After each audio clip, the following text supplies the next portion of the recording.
नमस्कार दोस्तों, मेरा नाम है जय शर्मा और आपका स्वागत है हमारे यूट्यूब चैनल में। दोस्तों, आज मैं आपको बताने वाला हूँ ऐसे 16 कारण जिसकी वजह से आपकी गाड़ी का क्लेम रिजेक्ट हो सकता है। तो कौन से हैं वो 16 कारण, बने रहिए हमारे वीडियो में। और स्टार्ट करने से पहले आप हमारे चैनल को सब्सक्राइब कर दीजिए ताकि जो इस तरह की जो वीडियो हम आपके लिए बनाते हैं उसका नोटिफिकेशन आपको मिल सके। तो चलिए शुरू करते हैं।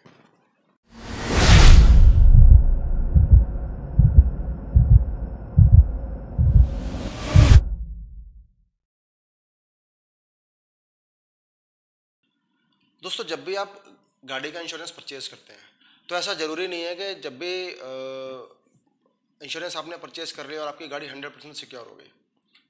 कुछ कारण ऐसे भी होते हैं जो गाड़ी को जिसकी वजह से गाड़ी का क्लेम रिजेक्ट हो सकता है, जिसमें पहला कारण है नो क्लेम बोनस का। अब नो क्लेम बोनस, मान लीजिए आपने जो आपका पुराना चल रहा है और आपने कंपनी को इन्फॉर्मेशन उसके बारे में गलत दी है। मान लीजिए 25% चल रहा है, आपने 35% बता दिया। 45 चल रहा है, आपने 50 बता दिया। या फिर आपने अगर अपनी गाड़ी पे क्लेम लिया हुआ है और आपने कंपनी को नहीं बताया कि मैंने गाड़ी पे क्लेम लिया हुआ है, तो उस कंडीशन में आपने कंपनी को गलत जानकारी दी है और कंपनी चाहे तो आपका क्लेम रिजेक्ट कर सकती है। दूसरा जो कारण होता है वो होता है ऑनर ट्रांसफ़र। अगर आप मान लीजिए पुरानी गाड़ी खरीदते हैं और आपने अपनी गाड़ी का आरसी तो ट्रांसफ़र करा लिया, लेकिन आपने गाड़ी का इंश्योरेंस ट्रांसफ़र नहीं कराया, तो उस कंडीशन में आरसी तो आपके नाम से है लेकिन इंश्योरेंस पुराने इंश्योर्ड के नाम से है, जो कि जिनके नाम से गाड़ी पहले थी। तो उस कंडीशन में भी कंपनी आपको क्लेम नहीं पे करेगी। सेम कंडीशन पुराने व्यक्ति के नाम से रहेगी, क्योंकि उनके नाम से इंश्योरेंस है। अगर वे भी क्लेम लेना चाहें तो इस गाड़ी पे क्लेम नहीं ले सकते, क्योंकि इंश्योरेंस उनके नाम से और आरसी आपके नाम से ट्रांसफ़र हो चुकी है। तो दूसरा कारण हमारा है ऑनर ट्रांसफ़र का। तो हमेशा ध्यान रखिए, जब भी आप गाड़ी आप परचेज़ करते हैं तो समय रहते आरसी के साथ साथ आप इंश्योरेंस भी ट्रांसफ़र करा लीजिए। तीसरा जो कारण है वो है प्री एग्जिस्टिंग डेंट और स्क्रैच। मान लीजिए आपने पुरानी गाड़ी खरीदी है और गाड़ी का आप इंश्योरेंस ट्रांसफ़र कराते हैं या आप नया इंश्योरेंस परचेज करते हैं।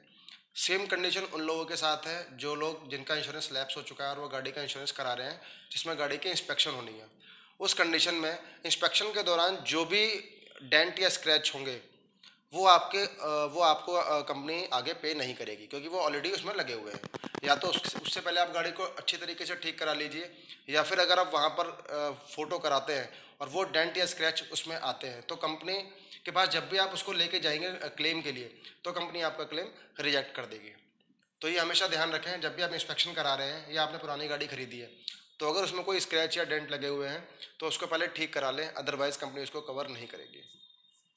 चौथा जो कारण है वो है ऑनर ड्राइवर पीए कवर। एक आईआरडीए ने एक कवर मैंडेटरी किया हुआ है, 15 लाख रुपए का ऑनर ड्राइवर पीए कवर। एक्सीडेंट की कंडीशन में आपकी फैमिली को वो कवर मिल जाता है 15 लाख रुपए का। तो वो मैंडेटरी कवर है। अगर आप पॉलिसी रिन्यू करते समय उस कवर को भी नहीं लेते हैं या किसी वजह से स्किप कर देते हैं तो उस कंडीशन में भी कंपनी आपका क्लेम रिजेक्ट कर सकती है। हाँ, अगर आपके पास लाइसेंस नहीं है तो आप बेशक उसको मत लीजिए, तो कोई दिक्कत नहीं होगी। लेकिन अगर आप लाइसेंस ऑन करते हैं और उसके बाद भी अगर आप उस कवर को नहीं लेते हैं तो कंपनी आपका क्लेम रिजेक्ट कर सकती है। पांचवा जो कारण है वो है ड्राइविंग लाइसेंस का या फिर इनवैलिड ड्राइविंग लाइसेंस। मान लीजिए आपका अगर आपके के पास ड्राइविंग लाइसेंस नहीं है और आप उसके बाद भी गाड़ी ड्राइव करते हैं, उस कंडीशन में कोई एक्सीडेंट अगर आप कर देते हैं तो कंपनी आपको उसमें कुछ भी पे नहीं करेगी, आपका क्लेम रिजेक्ट कर देगी। या फिर कई बार क्या होता है कि ड्राइविंग लाइसेंस की जो टाइमलाइन होती है वो काफ़ी लंबी होती है और लोग भूल जाते हैं कि उनका जो एक्सपायरी है वो ख़त्म हो चुका है। तो उस कंडीशन में भी अगर क्लेम के लिए आप गाड़ी को देते हैं तो कंपनी आपकी गाड़ी को का जो क्लेम है उसको रिजेक्ट कर सकती है। छठा जो कारण है वो है पोल्यूशन का।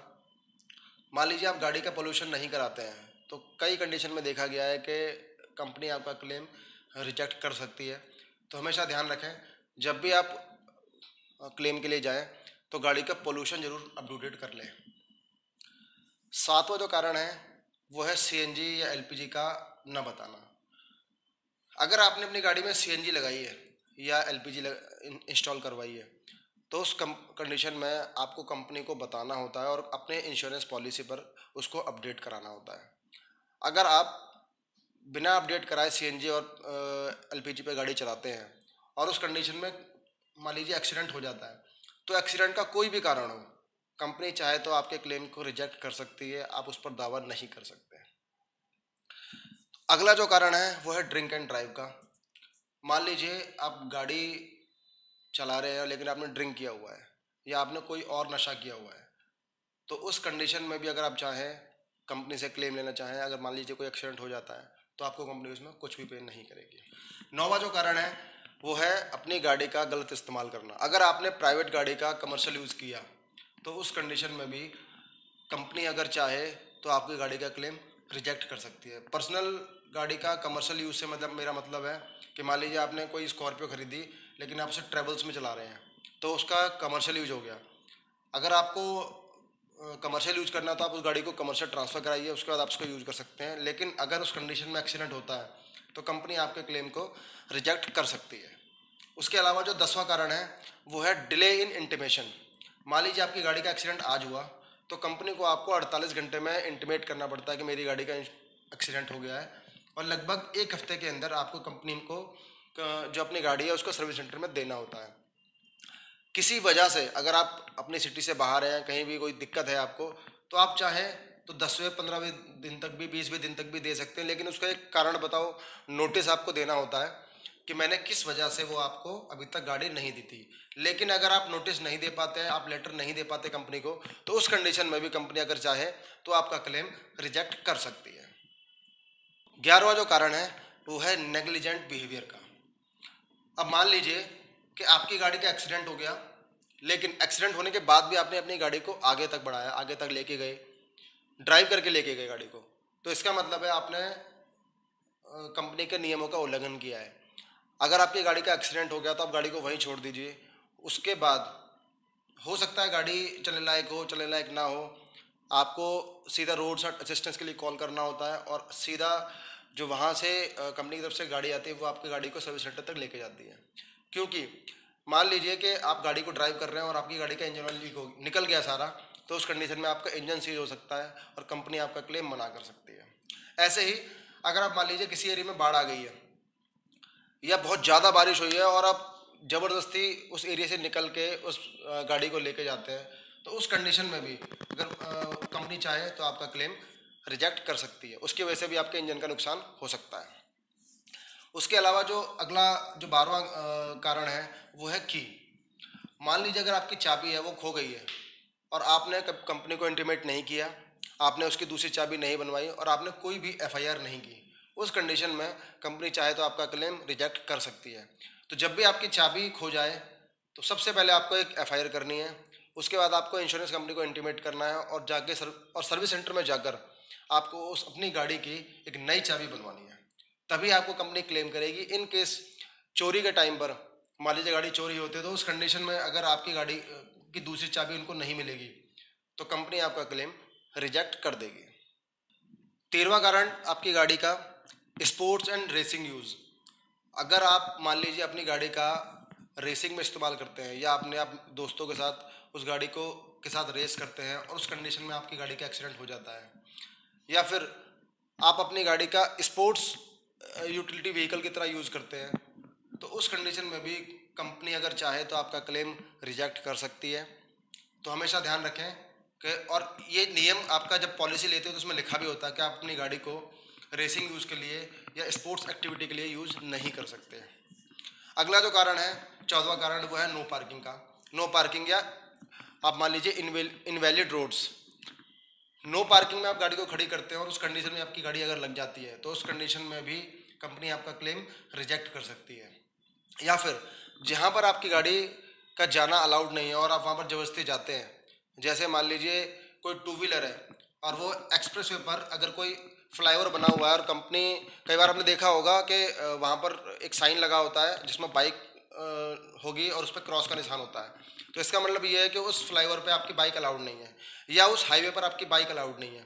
इसी तरीके से कई जगह पर फोर व्हीलर अलाउड होते हैं, टू व्हीलर अलाउड होते हैं, लेकिन ट्रक अलाउड नहीं होते, बड़ी गाड़ियाँ अलाउड नहीं होती।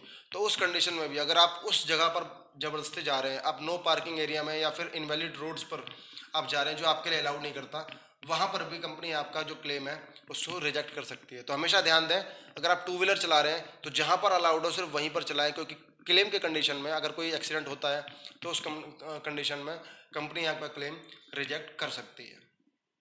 दोस्तों 15वां जो कारण है वो है गलत तरीके से क्लेम लेना। जी हाँ दोस्तों, अगर आप गलत तरीके से क्लेम लेने की कोशिश करते हैं या गलत पिक्चर कंपनी के सामने प्रेजेंट करते हैं तो उस कंडीशन में भी आपका क्लेम रिजेक्ट हो सकता है। गलत पिक्चर से मेरा मतलब है कि मान लीजिए आपकी गाड़ी 3 जगह से लगी हुई है, आगे से, बैक साइड से और लेफ्ट साइड से। अगर आप कंपनी को दिखाना चाहते हैं कि तीनों साइड में जो गाड़ी लगी है वो एक ही बार में लगी है, या आप जो कहानी कंपनी को बता रहे हैं और वो कंपनी के हिसाब से मैच नहीं करती, तो कंपनी आपका क्लेम वहाँ पर रिजेक्ट कर सकती है। तो हमेशा ध्यान रखना है, जब भी आप क्लेम लेने जाओ तो आपको वही चीज़ें बतानी है जिस तरीके से, जेन्युइन तरीके से आपका क्लेम, ताकि पास हो जाए। जैसे आपकी गाड़ी लगी है वही आपको दिखाना है, ना कि वो आपको झूठ बोलना है या कोई गलत तरीके से आपको करना है कि ताकि पुराने क्लेम भी उसमें एडजस्ट हो जाए। ऐसा नहीं होगा। एडजस्ट करने की जगह ऐसा ना हो कि पुराना वाला तो हो और नया वाला भी उसकी जगह रिजेक्ट हो जाए। तो हमेशा ध्यान रखें, जब भी आप क्लेम लेते हैं तो फ्रॉड तरीके से क्लेम लेने की कोशिश ना करें। उसके अलावा जो आखिरी और 16वां रीजन है वो है मॉडिफाइड कार्स। अगर आपने अपनी गाड़ी को मॉडिफाइड किया है या कोई मॉडिफिकेशन अपनी गाड़ी में किया है तो आपको कंपनी को उसे बताना होता है। लेकिन कई बार लोग क्या करते हैं, मॉडिफाई आपने कर लिया, मॉडिफिकेशन कर ली, लेकिन आपने कंपनी को इंटीमेट नहीं किया, बताया ही नहीं, और जब गाड़ी का एक्सीडेंट होता है तब जाके कंपनी को पता लगता है कि आपने कुछ मॉडिफिकेशन इसमें किए हुए हैं। तो हमेशा जब भी आप कोई मॉडिफिकेशन करते हैं तो कंपनी को ज़रूर बताएं, जरूर कंपनी को ज़रूर इंटीमेट करें, ताकि क्लेम लेने के टाइम पर आपको दिक्कत ना आए। तो दोस्तों ये था हमारा आज का वीडियो। ये थे आपके 16 ऐसे कारण जिसकी वजह से आपकी गाड़ी का क्लेम हो सकता है रिजेक्ट। तो जब भी आप इंश्योरेंस परचेज करते हैं तो आपको हमेशा ध्यान रखना है इन चीज़ों का, ताकि भविष्य में आपका क्लेम रिजेक्ट ना हो। तो दोस्तों आप हमारे चैनल को सब्सक्राइब कर दीजिए। हमारी वीडियो को अगर आपको पसंद आई तो लाइक कर दीजिए, और चाहें तो आप अपने दोस्तों को अपने ग्रुप में कहीं भी शेयर भी कर सकते हैं, ताकि और लोगों को इसकी जानकारी मिल सके, ताकि किसी का नुकसान ना हो, और कुछ अगर नुकसान होता भी है तो उससे बचाव हो सके।